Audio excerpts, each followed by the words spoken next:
అందరికీ welcome back to our YouTube channel Bhavani Venkatesh vlogs. మీరు ఎప్పుడైనా పాలకూర ఉల్లికారం తిన్నారా? చాలా బాగుంటుంది కర్రీ అయితే. ఇది రైస్లోకైనా చపాతీలోకైనా సూపర్గా ఉంటుంది. మనకి ఆకుకూరలు హెల్త్కి అయితే చాలా మంచిది. ఒకసారి మీరు కూడా ఈ పాలకూర ఉల్లికారం అయితే ట్రై చేయండి. 10 డేస్కి ఒకసారైనా చేసుకుంటారు, అంత బాగుంటుంది. ఇంకా రెసిపీలోకి వెళ్ళిపోదామా? నేను ఇక్కడ పాలకూరని చిన్న చిన్న ముక్కలుగా వాష్ చేసి కట్ చేసి పెట్టుకున్నాను. తర్వాత ఒక బౌల్ తీసుకొని దానిలోకి వాటరు, పాలకూర వేసి పించ్ ఆఫ్ సాల్ట్ కూడా వేస్తున్నాను. మనకి ఆకుకూరలు ఎంత ఎక్కువ సార్లు కడుక్కుంటే అంత మంచిది. అయితే ఒక కట్ట పాలకూర మాత్రమే తీసుకున్నాను. అండ్ మీడియం సైజ్ కన్నా కొంచెం పెద్దది ఆనియన్ తీసుకున్నాను, కట్ చేసి పెట్టేసుకున్నాను. ఇలా కట్ చేసుకోవాలి, మరీ సన్నగా కాదు. ఇప్పుడు స్టవ్ ఆన్ చేసి ప్యాన్ పెట్టేసుకుంటున్నాను. ప్యాన్ హీట్ అయ్యాక ఆయిల్ కొంచెమే సరిపోతుంది. ఇప్పుడైతే వీటిలో ఫ్రై చేయడానికి మనం ఈలోపు ధనియాలు అవి తీసి పక్కకు పెట్టుకుందాం. చూపిస్తారండి. 2 టేబుల్ స్పూన్స్ ధనియాలు అండ్ 2 టేబుల్ స్పూన్స్ పచ్చిశనగపప్పు, 1 టేబుల్ స్పూను జీలకర్ర అండ్ నేను ఇక్కడ 6 ఎండుమిర్చి తీసుకున్నాను. మనం ఫస్ట్ పచ్చిశనగపప్పు ఆయిల్ హీట్ అయ్యాక వేసేస్తున్నాను. ఇవి పచ్చిశనగపప్పు కొంచెం ఫ్రై అయిన తర్వాత ధనియాలు, జీలకర్ర వేసేద్దాము. ఇవి 3 కొంచెం మంచిగా ఫ్రై అయ్యి మనకి మంచి స్మెల్ అనేది వస్తుంది. ఆ టైంలో మనం ఎండుమిర్చిని కూడా వేద్దాము. మా ఎండుమిర్చి అయితే అంత కారంగా లేవు, మీరు కారాన్ని అడ్జస్ట్ చేసుకొని వేసుకోండి. ఇప్పుడు మన పచ్చిశనగపప్పు, ధనియాలు ఇవన్నీ ఫ్రై అయిపోయినాయి కదా. మన ఎండుమిర్చి కూడా కొంచెం ఫ్రై అయితే చాలు. ఎండుమిర్చి త్వరగా మాడిపోతుంది, మాడిపోతే టేస్ట్ అసలు బాగోదు. మనం తిప్పుకుంటా వెంటనే చూసుకోవాలి. తర్వాత ఇవి ఫ్రై అయిపోయినాయి కదా, నేను వీటిని ఒక మిక్సీ జార్లోకి తీసుకుంటున్నాను.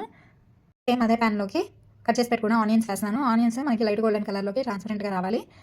ఇవి ఆనియన్స్ త్వరగా ఫ్రై అయిపోవడానికి నేను ఇక్కడ పించ్ ఆఫ్ సాల్ట్ యాడ్ చేస్తున్నాను అండ్ కొంచెం చింతపండు కూడా యాడ్ చేస్తున్నాను. చింతపండు యాడ్ చేయడం వల్ల ఫ్లేవర్ అయితే చాలా బాగుంటుంది కర్రీకి. కొంచెమే యాడ్ చేస్తున్నాను. అండ్ ఇవి ఫ్రై అయిపోయిన తర్వాత చల్లారిన తర్వాత నేను మిక్సీ జార్లోకి ట్రాన్స్ఫర్ చేస్తాను. ఇక్కడైతే నేను ఆల్రెడీ మిక్సీ జార్లో ఉన్న ఎండుమిర్చి అవి కోర్స్గా బ్లెండ్ చేసి పక్కకు పెట్టాను. ఇప్పుడు మనవి చల్లారిపోయిన ఆనియన్స్ అవి కూడా మిక్సీ జార్లోకి ట్రాన్స్ఫర్ చేసేసాను. ట్రాన్స్ఫర్ చేసిన తర్వాత మనం 1 టేబుల్ స్పూను కారం యాడ్ చేస్తున్నాను. నేను ఈ కారం అని ఎండుమిర్చి ఫ్లేవర్ అయితే బాగుంటుంది. ఇక్కడైతే నేను కొంచెం సాల్ట్ అండ్ పసుపు కూడా యాడ్ చేస్తున్నాను కొంచెం. అండ్ 4 రెబ్బలు వెల్లుల్లి యాడ్ చేస్తున్నాను. ఇవి మెత్తగా, మరీ మెత్తగా కాకుండా కొంచెం బరకగా మిక్సీ పట్టుకున్న తర్వాత స్టవ్ ఆన్ చేసి ప్యాన్ పెట్టేసి ప్యాన్ హీట్ అయిన తర్వాత ఆయిల్ వేసాను. ఆయిల్ కొంచెమే యాడ్ చేశాను. నేనైతే 2 టేబుల్ స్పూన్స్ యాడ్ చేశాను. ఆయిల్ హీట్ అయిన తర్వాత తాలింపు దినుసులు 1 టేబుల్ స్పూను, జీలకర్ర 1/2 టేబుల్ స్పూను, వాష్ చేసి పెట్టుకున్న కరివేపాకును కూడా వేసేసాను. అండ్ మనం కట్ చేసి పెట్టుకున్న పాలకూరను కూడా ఫ్రై అయిన తాలింపు దినుసుల్లోకి వేసేసాను. ఇది ఇలా కలుపుతూ ఫ్రై చేసుకోవాలి. నేను చూపిస్తున్నాను కదా, అలా కలుపుతూ ఫ్రై చేసుకోవాలి. పాలకూరలో నేను అసలు సాల్ట్ వేయలేదు కాబట్టి ఇప్పుడు పించ్ ఆఫ్ సాల్ట్ వేస్తున్నాను. ఇది ఒకసారి ఇలా కలుపుకున్న తర్వాత మనం మిక్సీ పట్టుకున్న ఆనియన్ పేస్ట్ని కూడా ఫ్రై అయిన పాలకూరలోకి వేసేస్తున్నాను. ఇలా మంచిగా కలుపుకున్న తర్వాత మనం మూత పెట్టేసి ఒక 3 మినిట్స్ ఫ్రై అవ్వనిస్తే మన పాలకూర ఉల్లికారం అయితే రెడీ అయిపోతుంది. రెగ్యులర్గా చేసుకునే పాలకూర పప్పు అండ్ పాలకూర ఫ్రై అలా కాకుండా ఒకసారి ఈ పాలకూర ఉల్లికారం ట్రై చేయండి, సూపర్గా ఉంటుంది. మన కర్రీ అయితే అయిపోయింది. నేను ఇప్పుడైతే స్టవ్ ఆఫ్ చేసేసి రైస్లోకి సర్వ్ చేసుకుంటున్నాను. కర్రీ అయితే చాలా బాగుంది. నేను ఇప్పుడు మీకు ఒక ముద్ద కలుపుకొని చూపిస్తాను చూడండి. మనకి కొంచెం కర్రీ ఎక్కువ రైస్లో కలుస్తుంది.